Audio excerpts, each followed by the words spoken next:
Bapak, Ibu, saudara-saudari yang sungguh dikasihi oleh Tuhan kita Yesus Kristus. Salam, selamat pagi. Sampai berjumpa kembali dalam renungan pagi. Pada pagi hari ini, Kamis 15 Agustus 2024. Dan biarlah kita menikmati hari ini bersama dengan Tuhan. Dan ada ayat firman Tuhan yang sungguh menjadi pemeliharaan akan Tuhan yang boleh kita terima pada pagi hari ini.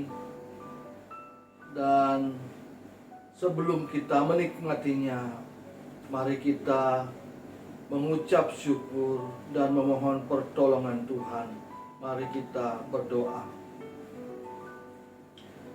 Ya Bapa yang di surga, terima kasih atas pagi yang sungguh indah ini Tuhan. Tubuh yang sehat dan firman yang Tuhan sudah sediakan bagi kami.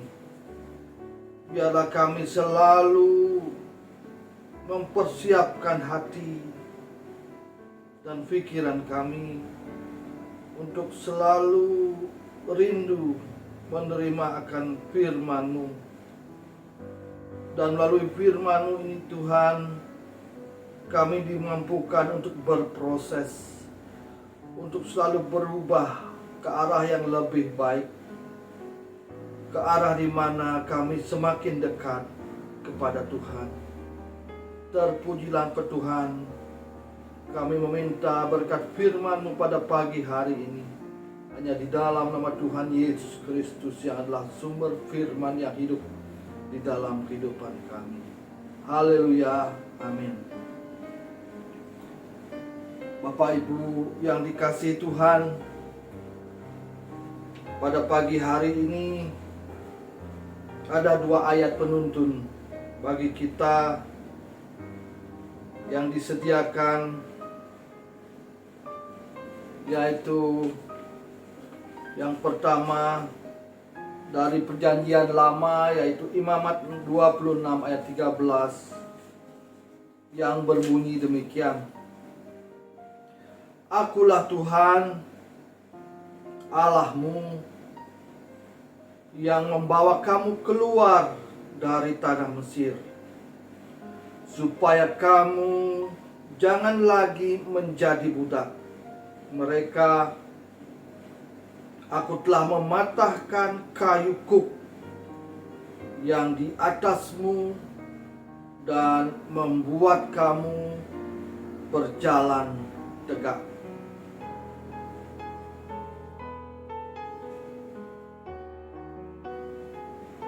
Ayat penuntun yang kedua dari perjanjian baru, yaitu Yohanes 15 ayat 15 demikian.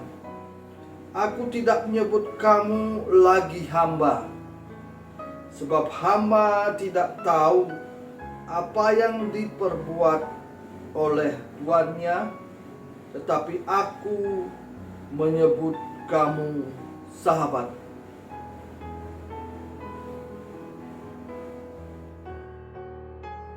Ya, Bapak Ibu yang dikasihi Tuhan, firman Tuhan pada pagi hari ini saya beri tema bukan hamba melainkan sahabat.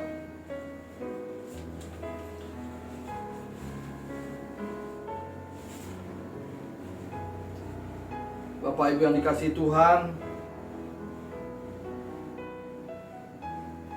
berproses adalah hal yang sangat penting dalam kehidupan kita. Dan ini menjadi suatu cita-cita, menjadi suatu keinginan yang sangat hakiki bagi kehidupan kita. Sebagai manusia, kita selalu berproses. Kita rindu untuk selalu berubah. ke arah yang lebih baik, ke arah yang lebih dewasa. Di mana pada awalnya kita sebagai anak-anak, seperti seorang bayi yang masih kosong, kita isi dalam kehidupan kita. Kita bersekolah, kita selalu belajar untuk mendapatkan hal-hal yang menjadi kebutuhan kita selama kita hidup di dunia ini. Kita belajar membaca, kita belajar menulis, berhitung, dan selanjutnya kita semakin dewasa, menjadi remaja yang merubah penampilan kita, yang wanita sudah mulai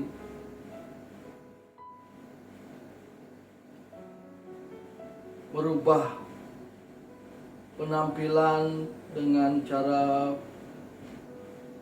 memakai bedak, memakai kosmetik. Yang pria juga demikian, memakai pakaian yang modis dan lain sebagainya. Dan begitu juga di saat kita menjadi pemuda-pemudi, kita terus belajar dan belajar sehingga kita semakin dimampukan untuk memperoleh pendidikan yang lebih tinggi dan karir yang bagus. Dan selanjutnya kita mulai mencari pasangan kita, menikah dan berkeluarga. Demikian juga di dalam kita berbisnis. Pada awalnya kita mencoba untuk memperoleh apa yang menjadi kebutuhan kita, membuka usaha dari usaha kecil, dan kita merindukan perubahan menjadi usaha menengah, dan akhirnya kita merindukan menjadi besar. Dan selalu begitu, selalu berproses, selalu ingin berubah. Bapak Ibu yang sungguh dikasihi Tuhan, demikian juga kehidupan orang percaya akan mengalami banyak hal yang sama ketika Tuhan melakukan karyanya di dunia ini. Ada sebuah perubahan hidup yang terjadi di dalam kehidupan kita, dalam kehidupan seseorang. Dan seperti yang difirmankan dari ayat penuntun kita pada pagi hari ini, Tuhan menginginkan kepada bangsa Israel yang sudah dibebaskan dari perbudakan di tanah Mesir, dan melalui peristiwa itu status budak yang bertahun-tahun melekat pada bangsa Israel menjadi status kepunyaan Tuhan, atau umat yang dibebaskan. Itu merupakan kasih yang Tuhan nyatakan kepada umat pilihannya.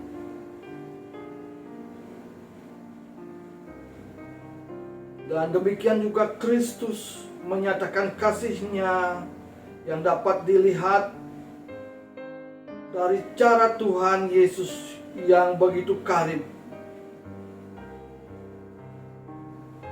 di dalam berkomunikasi dengan para murid, bahkan menyebut mereka bukan lagi hamba, tetapi menyebut mereka sahabat.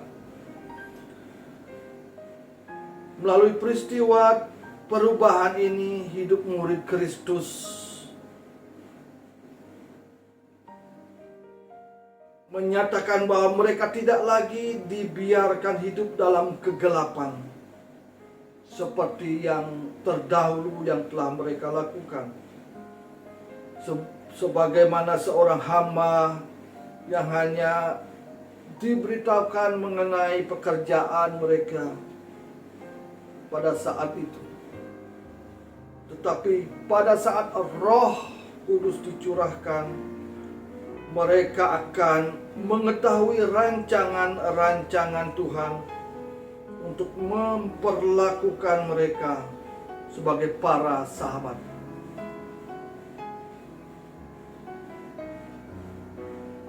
Bapak Ibu yang dikasihi Tuhan, pada pagi hari ini kita diberikan satu pertanyaan. Sudahkah kita berubah? Sudahkah kita bertransformasi di dalam hidup kita secara pribadi dengan Tuhan? Semula kita semua memiliki status yang sama, yaitu hamba dosa, berada di dalam penindasan dan tidak ada kebebasan. Dan melalui kematian Yesus Kristus di kayu salib dan kebangkitannya, pembebasan dan perubahan hidup sebagai orang percaya sudah terjadi. Dan hidup kita sepenuhnya adalah milik Kristus. Sehingga segala sesuatu yang kita lakukan, hendaknya itu semua hanya untuk kemuliaan Tuhan. Haleluya, terpujilah nama Tuhan. Biarlah kita berserah dan menyerahkan kehidupan kita untuk berproses menjadi yang lebih baik di hadapan Tuhan dan sebagai anak-anak Tuhan. Amin. Demikian firman Tuhan, renungan pagi pada saat ini. Biarlah ini menjadi kekuatan dan bekal dalam kehidupan kita ke depan. Mari kita mengucap syukur atas firman Tuhan. Bapa Surgawi, biarlah pada hari ini kami, anak-anak-Mu, rindu untuk selalu berada di sisi Tuhan, untuk menikmati hari ini bersama dengan Tuhan. Jauhkan kami dari hamba-hamba dosa Tuhan, dan biarlah kami bertransformasi, biarlah kami berubah dan selalu ikut Tuhan. Terima kasih Tuhan, kami serahkan hari ini kepada Tuhan. Biarlah Tuhan berkarya di dalam kehidupan kami. Di dalam nama Tuhan Yesus Kristus yang adalah firman yang hidup, kami mengucap syukur dan memohon pertolongan Tuhan. Haleluya, amin. Demikian renungan pada pagi hari ini sebagai bekal dalam kita beraktivitas. Selamat menjalani hari ini bersama dengan Tuhan Yesus. Tuhan memberkati kita sekalian. Salam.